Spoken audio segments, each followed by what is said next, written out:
Hello YouTube, welcome back to the garage, and welcome back to another Puch video.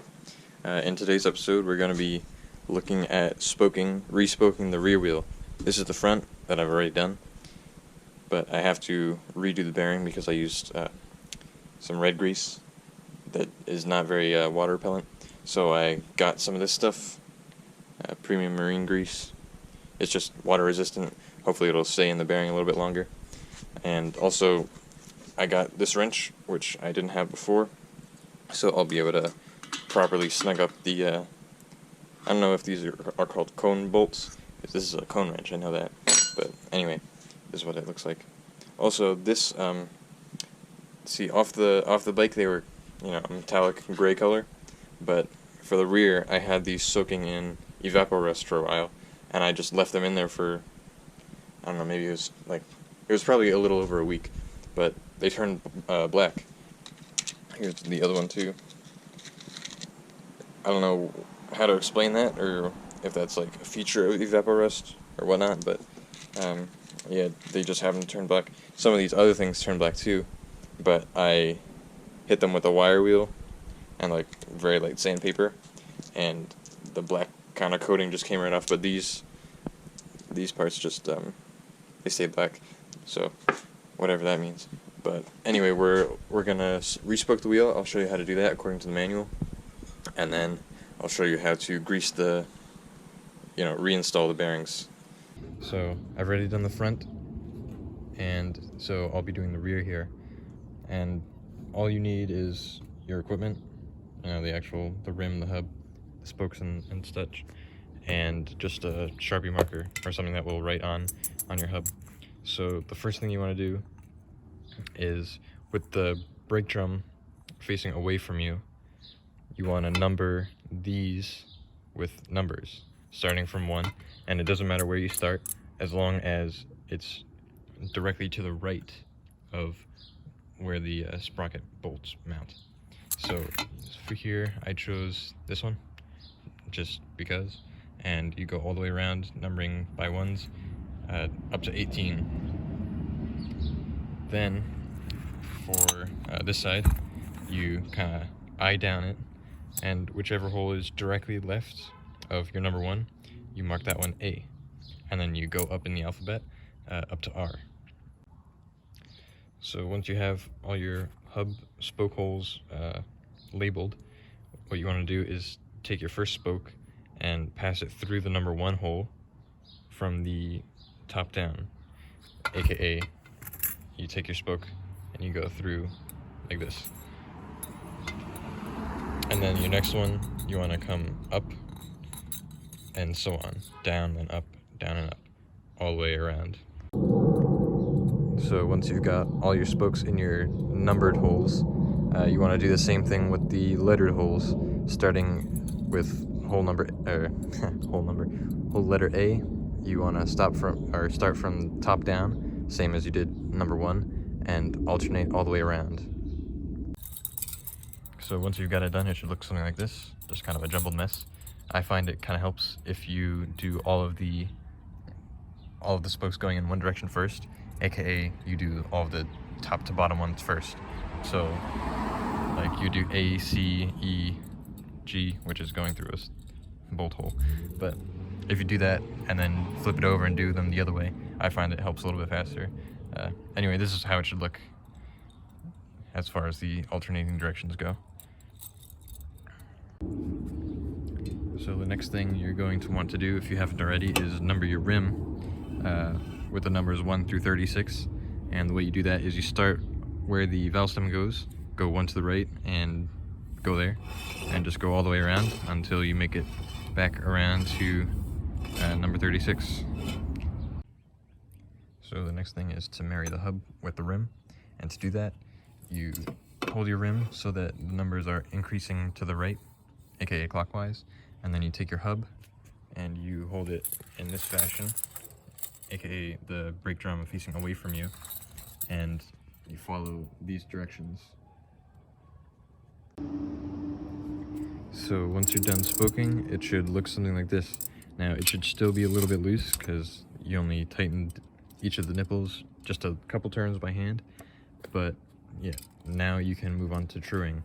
And one thing to mention is make sure you do you place spoke number 2 in hole number 2 the very first thing, because otherwise you'll get quite messed up and you'll search for it in this table that they give you and you won't find it, and the wheel won't go together correctly, and you have to undo pretty much everything you do and then reread the directions just to see that you made one silly mistake. So don't do that. Just put number 2 in number 2 first, and then follow the table in column and then other column in that order. And you won't have to undo any of your work and dilly-dally or do anything like that. So yeah, then you can move on to truing. So here is kind of what an acceptable setup looks like for truing up the wheel. I have it mounted in the vise by the pedaling gear, just because I don't feel like putting the bearing together just yet, and that serves fine. So basically what you want to do is you just give it a spin and look at it straight down, and you could see where it walks and where it's in line. And basically what I usually do is I put a quick clamp here with the stock pointing up, and then I can use my hand and my thumb and just keep it in one spot and see where is furthest and where is not. And in a point like this where it's further, what you would do is you would tighten the spokes that connect to this side of the hub, and if you need to, you would loosen these, and vice versa. If you're at a point where it's close here or touching, what you do is you would tighten this side and loosen this side. So you just want to go back and forth, you know, until you're happy with how it goes. You might not get it exactly perfect, but a lot of times that doesn't exactly matter, because, you know, the tire will take that up, the tube and the tire, the rest of the frame really. So as long as it's not like horribly out of balance or horribly out of true, you should be okay. So here I'll just show you how it looks right now. Here, I'll set up the clamp and I'll show you how it looks, and then I'll come back once I've trued it, and you can see. So like I said, I just put the clamp there and I kind of hold my finger here, and I'll record this and record it at the end just to show the difference. So here, I'll put my thumb right about there.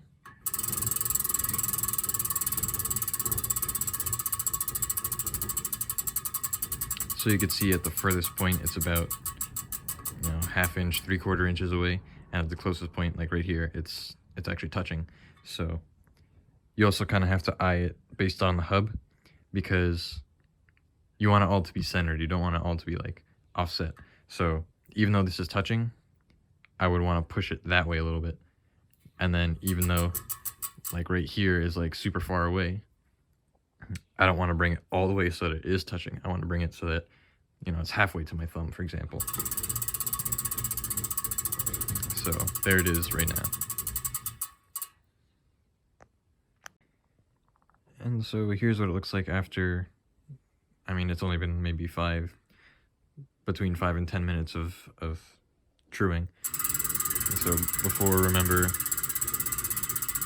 from touching to the furthest point, it was maybe like 3/4 of an inch. Now it's down to only about maybe 1/4 of an inch. So I'll try and do it a little bit more as best I can, but right about now I'd probably be fine with it. And then after you've got it trued to the point that you're happy with, what you want to do is just give it a spin, and with, you know, a screwdriver or something, just tap every spoke and just listen. You want it to sound taut. You don't want any of these to be actually loose. And if they are, just tighten them up. Not enough to make a difference in the alignment, but just enough to take up the slack and put some tension on the spoke. So here's how I'm gonna leave it. I'm happy at this level. I'd say the furthest variance is just under 1/4 inch, maybe like 3/16, 5/32 or something like that. Is 5/32 less than that? Who knows? But either way, that's on center, so the actual side to side is likely half of that, so like 1/8 or something. So I'm pretty happy with have it how it looks right now. And I just did the music. I played each spoke, and I think you can almost hear it. But I played each spoke and they all sound nice and taut. So that's basically the whole process right there. Alright, so the first thing you're going to want to do is cover your spoke ends. And what you're supposed to do is use something known as rim strip, but I don't have that, and what I'm going to do is just use Gorilla Tape. All the purpose is to you know, have a layer of insulation between the tube and these possibly sharp ends.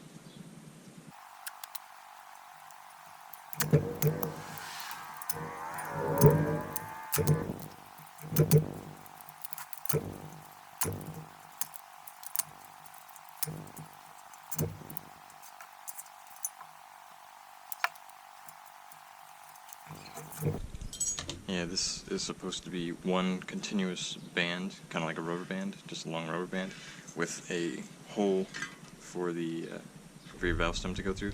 But like I said, I don't have one. Your Puch Maxis and probably some other mopeds are typically 17-inch rims, and that's a pretty uncommon size for, like, say, your bicycle shop, and that's where I happen to go at my local bicycle shop. But they didn't have a rim strip for a 17-inch rim, so like I said, just some Gorilla Tape will do it.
Alright, so here's the front wheel, and here's basically what it's going to look like when you take it right off the bike, minus the brake plate. You're going to have one nut, probably two actually, for holding it onto the fork, and then one lock nut that goes against your cone nut. So your first step is just going to be simply take these off.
Alright, so once you've got all the parts out, and you've cleaned them thoroughly, what you saw was I was just swashing them around in some brake parts cleaner, and I was going in here with just a rag. You don't have to get every ounce of grease. I mean, if you're doing this for the first time in a long time, this will probably be old, like black, crusty, gross old grease. But for me, this is relatively new red grease that I put in only a couple months ago. But like I said, now I have this marine grease that I prefer to have in there, so that's why I'm doing it again. So I don't know how well these greases mix. It was Lucas Red and Tacky in there, and now I'm putting in SDP marine grease, so I don't know if they mix. So I'm just trying to do my due diligence and get them as clean as I can. I'm not getting them like maximally clean. Like I can still see some in there, and I'm obviously not going to get every last drop of grease off of this this threaded rod axle. But yeah, so just clean your parts, and then basically the way you're going to put them back together is you're going to take some grease on your finger, and kind of, what I do at least, is I just fill this cavity, not like fill so that there's like no more space, but you just take just a little bit and put it in there, and then move it around, and then do that again once or twice. And once there's enough in there, you can start putting the ball bearings in, and due to the grease being there, they'll stick and they'll stay. You don't have to worry about them falling out.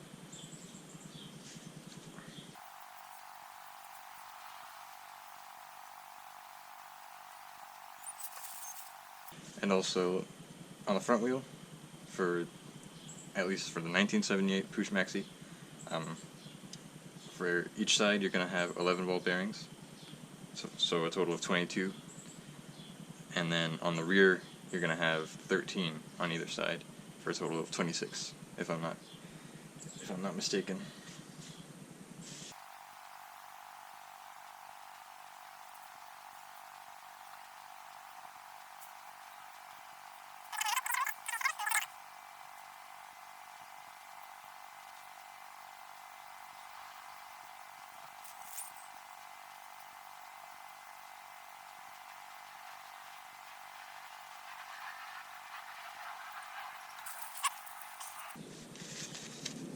Alright, so that's done. And before I forget, I don't know if I said this before, but this little retaining ring, this snap ring, you might be tempted to remove it so that you could clean out under there a little bit better, but do not. It's very difficult to get it back in, and it's very likely that you'll either not get it in right or damage your hub and or the actual ring.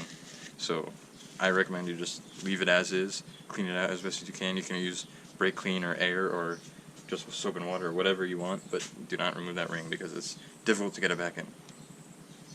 Okay, so once you've got the balls in on either side, what I do is I take the axle and I just get a little bit of grease on either end, just like this, and then I thread on one of the cone nuts so that I can pass it through one side, and then once I've done that, I kind of receive it on the other side with with the other cone nut.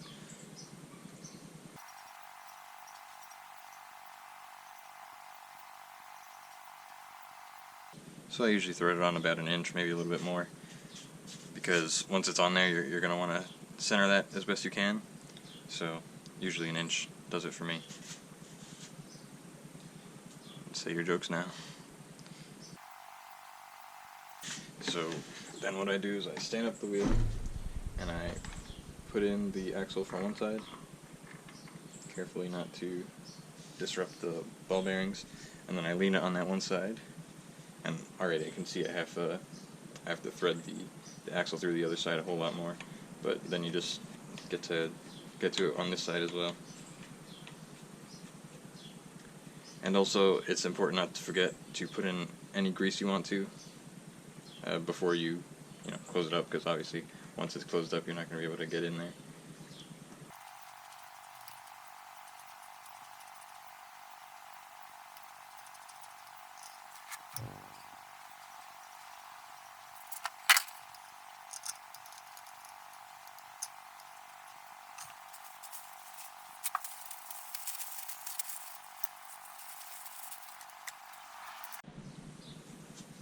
Alright, so once you've got those cone nuts in, you can put on the lock nuts and take 3 hours out of your day to snug them up against the cone nuts.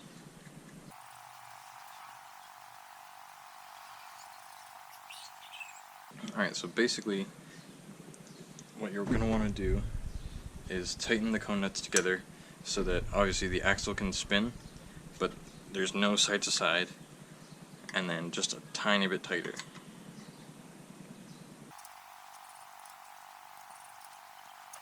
So like right here, I can feel drag, and you can hear it too.